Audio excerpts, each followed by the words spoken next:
እንዴት ነህ ክቡር ዶክተር አብይ አህመድ የኢትዮጵያ ጠቅላይ ሚኒስትር? ትናንት በወጣው የፌዴሬሽን ምክር ቤት ውሳኔ እጅግ በጣም አዝኛለሁ።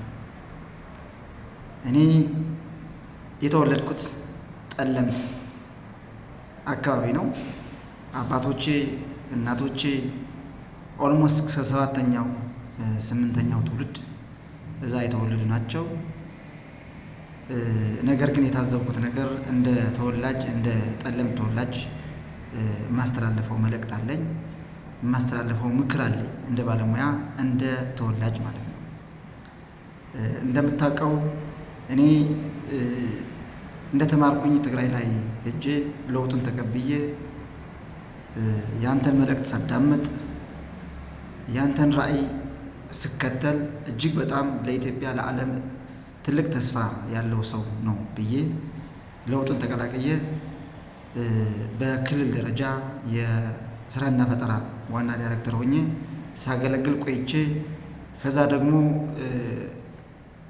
ህወሓት ሲመለስ እንደገና የቻይና ትምህርት ስለነበረኝ በዛ አጋጣሚ ከመከላከያ ሰራዊት ኢትዮጵያ ገብቼ እንዲሁም ከዚህ አልፎ በፕሪቶሪያ ስምምነት ላይ እኔ ከሰላም ሚኒስቴር ጋር በመሆን ጥናታዊ ጽሑፍ ያቀረብኩ ሰው ነኝ። ለምን እንደዚህ ያደረግኩኝ? እንደ ሀገር የተሰማኝ ያወቅኩት የኮንሽስነስ ሌቨል በተረዳሁት ልክ እንደ ሰውኛ ሰውን ህዝብን ማገልገል የሰው ልጅ ተልእኮ ነው ብዬ ስለማምን ማለት ነው። ከዚህም ባለፈ ለተለያዩ አመራሮች ስልጠናዎች በመስጠት እንደ ሀገር ያበረከትኩት አስተዋጽኦ እጅግ በጣም ትልቅ ነው። ቤት ክራይ ለመክፈል እየተቸገርኩኝ ብዙ መከራዎች ከነ 3 ልጆቼ ብዙ ችግሮች በአንድ ቆርቆሮ ውስጥ እያለሁ በሀገር ተስፋ ነበረኝ። አሁንም አልተሟጠም ብዬ አምናለሁ። ነገር ግን ትናንት በሰማሁት የፌዴሬሽን ምክር ቤት እና በምርጫ ቦርድ የተላለፈው መልእክት እጅግ በጣም ልቤ ተሰብሯል።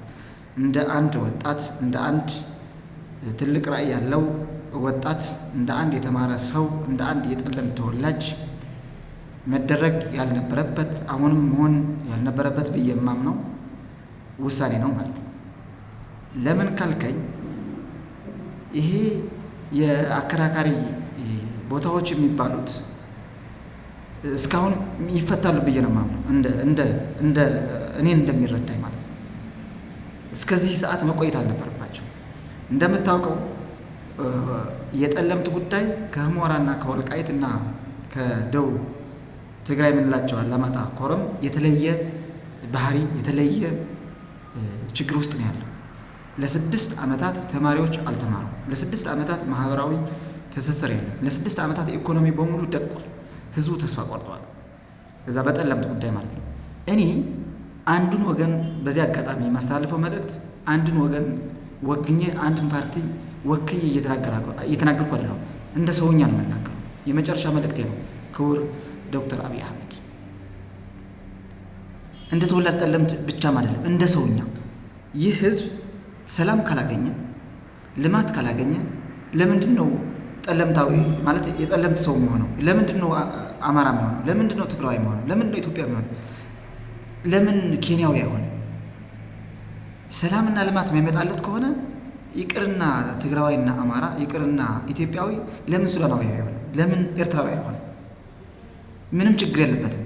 እንደ ሰው ፈጣሪ የፈጠረው መሬት ነው። ሰው ደግሞ ፈጣሪ የፈጠረው ነው። ስለዚህ አከራካሪ ሊሆን አይገባም። በዚህ ጉዳይ ላይ እንደ ፖለቲካ ኢሹ ሊነሳም አይገባም።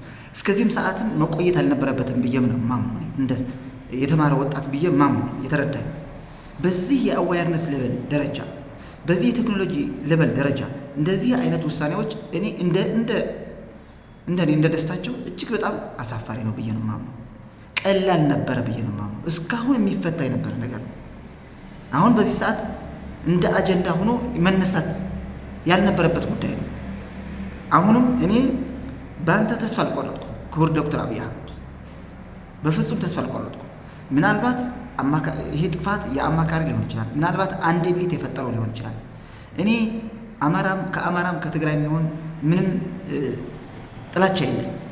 ከሰው የሚባለ ሰው ሁሉ ፍቅር ለመስጠትና ለመቀበል የምዘጋጅ ሰው ነው። ለአንዱ ወገኝ የምናገረው ነገር የለም። እንደ ሰው ነው እየተናገርኩት ያለሁት። ይሄ በቀላል የሚፈታ ነገር የነበረ ነው። አሁን ጥፋቱ የት ነው? አንተ ላይ ነው ወይስ አማካሪዎች ላይ ነው? አንተ ላይ ነው ወይስ ኤሊቶች ላይ ነው? ይሄ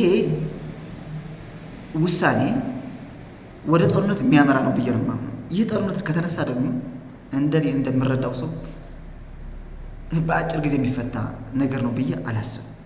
ብዙ ብዙ ብዙ ትስስሮች፣ ብዙ ውጥንቅጡ የገባበት ነው ብዬ አምናለሁ እና አሁንም በድጋሚ ይህ ውሳኔ እንዲታይ ከልብ ከልብ እጠይቃለሁ።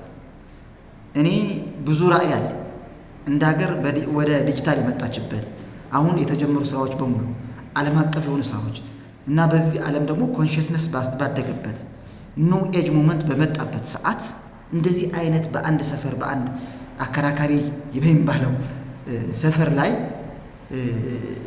ውሳኔ በማስተላለፍ አሁንም የበለጠ ሰው እንዲጠፋ አሁንም የበለጠ የኢኮኖሚ ድቀት እንዲያጋጥም ይህ ውሳኔ መተላለፉ እጅግ በጣም የሚያሳዝን ነው። እንደ አንድ የተማረ ወጣት ነው የምናገረው። ይበቃል። አሁንም ይህ ውሳኔ በድጋሚ እንዲታይ እንደ ሰውኛ ብናስብ ከፖለቲካ በላይ ሲጀመር ፖለቲካ ማለት ፖለቲክስ ማለት ብዙ ሰዎችን ፖሊኢቲክስ ነው። ብዙ ሰዎችን በቅንነት በመልካምነት ያለህን ክህሎት ያለህን ጥበብ በሙሉነት ለህዝብ ማገልገል ማለት ነው እንጂ ፖለቲካ ማለት ድስኩር ማለት አይደለም። ፖለቲካ ማለት ሴራ ማለት አይደለም። ፖለቲካ ማለት ሰዎችን ማሰር፣ ሰዎችን ማስፈራራት አይደለም።